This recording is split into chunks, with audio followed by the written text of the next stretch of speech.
भी करेंगे क्योंकि पाकिस्तान में बहुत ज़्यादा चर्चा है, हमने सोशल मीडिया पे भी देखा।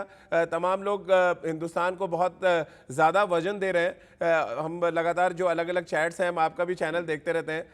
रमीज़ भाई कैसे देख रहे हैं इससे? पहले तो शुरुआत इससे कर लेते हैं कि इस टेस्ट चैंपियनशिप के क्या कुछ मायने, क्योंकि टेस्ट क्रिकेट की आप हमेशा बहुत वकालत करते रहते हैं, क्या आपकी नज़र में क्या मायने हैं इस वर्ल्ड टेस्ट चैंपियनशिप के? देखिए, एक तो मैं ये समझता था कि ये जो वर्ल्ड टेस्ट चैंपियनशिप है, इसकी विंडो बिल्कुल अलग सी होनी चाहिए थी। 6 महीने की विंडो होनी चाहिए ताकि एक मुल्क दूसरे मुल्क से खेले, हर कोई एक दूसरे से खेले। जी।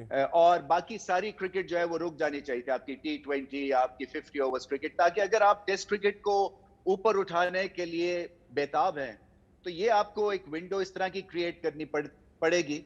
क्योंकि ये जो 2 साल का जो एक अरसा है, ये बहुत लंबा है। लोग जो जी। है वो भूल जाते हैं कौन किसके खिलाफ खेला है। ये तो भारत क्योंकि फाइनल में आ गया इसलिए कि इंटरेस्ट फिर बढ़ गया है। बट जी। अगर आप सोचें ये न्यूजीलैंड और कोई और टीम खेल रही होती तो इंटरेस्ट उतना नहीं होना था। जी। सो एक तो इसकी विंडो थोड़ी सी आपको कम करनी पड़ेगी। देखिए, भारत की बड़ी जबरदस्त टीम बन गई है। और विराट कोहली की कप्तानी में एग्रेशन भी है, एक कंट्रोल मैडनेस मैं समझता हूं, और जो गेम प्लान है वो एग्रेशन के ऊपर बेस करता है। जी। और जब आप एग्रेशन के ऊपर गेम प्लान बेस करते हैं तो फिर आप बहुत ज्यादा फ्री हो जाते हैं। आपकी जो नेगेटिविटी है ना वो आपके सिस्टम से निकल जाती है। सो ये सब चीजें भारत वो कर रहा है जो हम इमरान खान के नीचे करते थे। सो मुझे खुशी होती है कि जो 2-3 बॉक्सेस इंडिया नहीं टिक करता था, वो अब बहुत अरसे से, पिछले 5-7-10 साल से वो टिक कर रहे हैं। और इसी वजह से दुनिया में ये मशहूर टीम बन चुके हैं, हर जगह जाके मैचेस जीते। और जब तक कि आप ओवरसीज जाके टेस्ट मैचेस नहीं जीतते, आप धाक नहीं बनाते हैं। और हमने देखा कि भारत ने शानदार परफॉर्मेंस दी है ऑलमोस्ट बी टीम के साथ ऑस्ट्रेलिया जी। में। सो इस वजह से उम्मीदें लग गई हैं। सो वो सब कॉन्टिनेंट बिल्कुल इनको फेवर करेगा और इनको बैक करेगा। रमीज भाई, आप भी as a cricket expert, as a cricketer, आप मान रहे हैं कि हिंदुस्तान का पलड़ा भारी रहेगा इस फाइनल मुकाबले में? देखिए, कंडीशन से जितनी जल्दी एक्लिमेटाइज करेंगे उतना ही अच्छा है। वहां न्यूजीलैंड पहले पहुंच चुके हैं, सो उनको एक एडवांटेज तो है। जी। बट मैं ये समझता हूं कि ये बहुत बड़ी चीज है एट स्टेक, और भारत पूरा जोर लगाएगा। और फिर ये कि ज्यादा ओवरऑल टैलेंटेड टीम है जी। न्यूजीलैंड से। न्यूजीलैंड के जो कप्तान है वो मुख्तलिफ हैं, वो एक गेम प्लान को फॉलो करते हैं, और अगर गेम प्लान फेल हो जाए तो फिर वो हार जाते हैं। वेयर एज इंडिया का गेम प्लान भी होता है और फिर नेचुरल टैलेंट पे आ जाता है। और कई दफा गेम प्लान जब बैकफायर कर जाता है तो जी। नेचुरल एबिलिटी के ऊपर आप मैचेस जीत जाते हैं। बिल्कुल। और रमीज भाई, पिछली बार लगभग 1 साल हो गया आपसे बातचीत की थी मैंने इंडिया न्यूज़ के प्लेटफॉर्म पे। तब तेज़ गेंदबाजों के बारे में, भारतीय तेज़ गेंदबाजों के बारे में आपने कहा था कि बड़ा वाइटल रोल वो प्ले करेंगे अगले 1 साल में। और हमने देखा टेस्ट चैंपियनशिप में क्या गेंदबाजी की भारत के तेज़ गेंदबाजों ने। क्या ये एक बड़ा फर्क डाल रहे हैं कि वर्ल्ड वाइड हम जीत रहे हैं? एक समय जो पाकिस्तान के तेज़ गेंदबाज किया करते थे आपके टाइम में, कुछ वही रोल जसप्रीत बुमराह, मोहम्मद शमी हो, ईशांत हो, या मोहम्मद सिराज ने जिस तरह से ऑस्ट्रेलिया में गेंदबाजी की, ऐसा लग रहा है पाकिस्तान से पेस बॉलिंग फैक्ट्री शिफ्ट हो गई है पूरी तरह से हिंदुस्तान? हाँ, कुछ ऐसा ही लग रहा है। जी।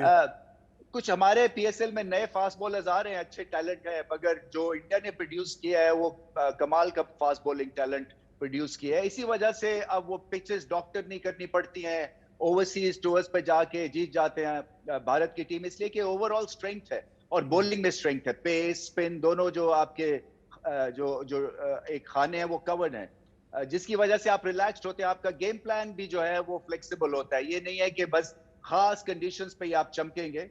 जी। ये जो बॉलिंग अटैक है ये हर कंडीशंस पे चमकने वाला है। बिल्कुल। और रमीज भाई, खास तौर से अगर हम पूरे जिस तरह आप कह रहे हैं कि ये जो हमारा बॉलिंग अटैक है सारे कंडीशंस में चमकने वाला है, अश्विन और जडेजा का रोल बड़ा इंपॉर्टेंट आप देख रहे हैं क्योंकि साउथहैम्पटन में मैच है। आपने देखा है वहाँ पे कैसी विकेट होती है। पिछला 2 मुकाबला हालांकि हम साउथहैम्पटन में हारे जब मोइन अली ने 17 विकेट ले लिए थे इंग्लैंड के खिलाफ। मैं इस लिहाज से कह रहा हूँ, क्या स्पिनर्स का रोल भी उतना ही वाइटल आप देखते हैं इंग्लैंड में?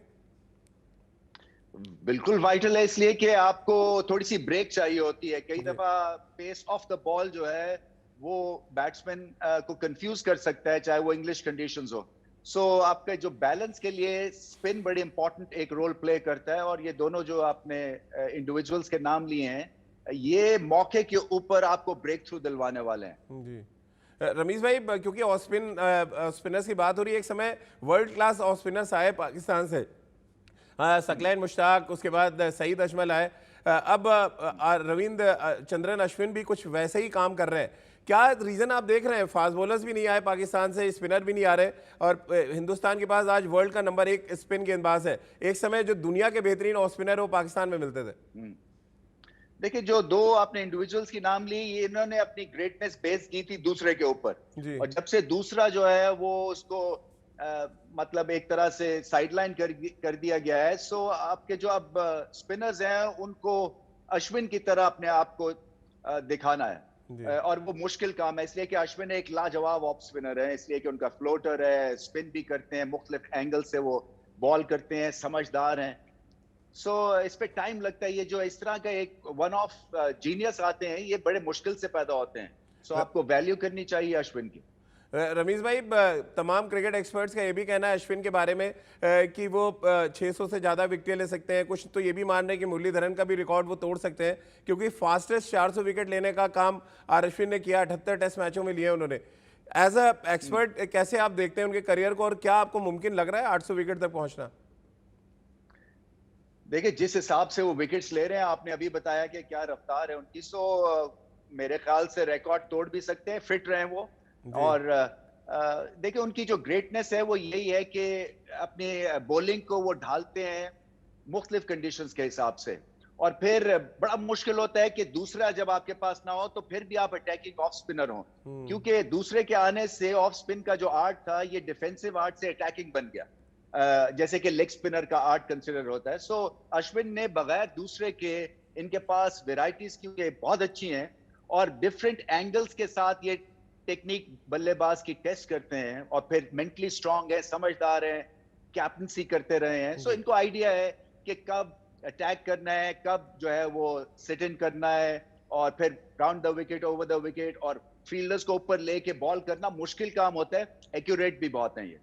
रमीज भाई, क्योंकि ओपनिंग बैट्समैन का बड़ा इंपॉर्टेंट रोल होता है इंग्लैंड में, आपने इंग्लैंड में काफ़ी क्रिकेट भी खेली है, लेकिन बदलते समय के साथ बहुत कुछ बदला है। पहले आपके टाइम में गेंद को छोड़ना आना बड़ी क्वालिटी होती थी एज ए ओपनिंग बैट्समैन, अब गेंद को तोड़ना मुझे लग रहा है ज़्यादा बड़ी क्वालिटी हो गई है, क्योंकि रोहित शर्मा जब हम खेलते थे ना तो अगर नेट कर रहे हो ना तो ऊंची हिट मारे तो लास्ट राउंड कर देते थे। जी रमीज भाई, मुझे अभी भी याद है, क्योंकि हम लोग भी मैं थोड़ी बहुत क्रिकेट खेला हूँ, अगर एक का स्वीप या आड़ा आप मार दीजिए तो नेट से बाहर भी बुला लिया जाता था उस टाइम में। और आज तो कंपलसरी है कि आप स्वीप, रिवर्स स्वीप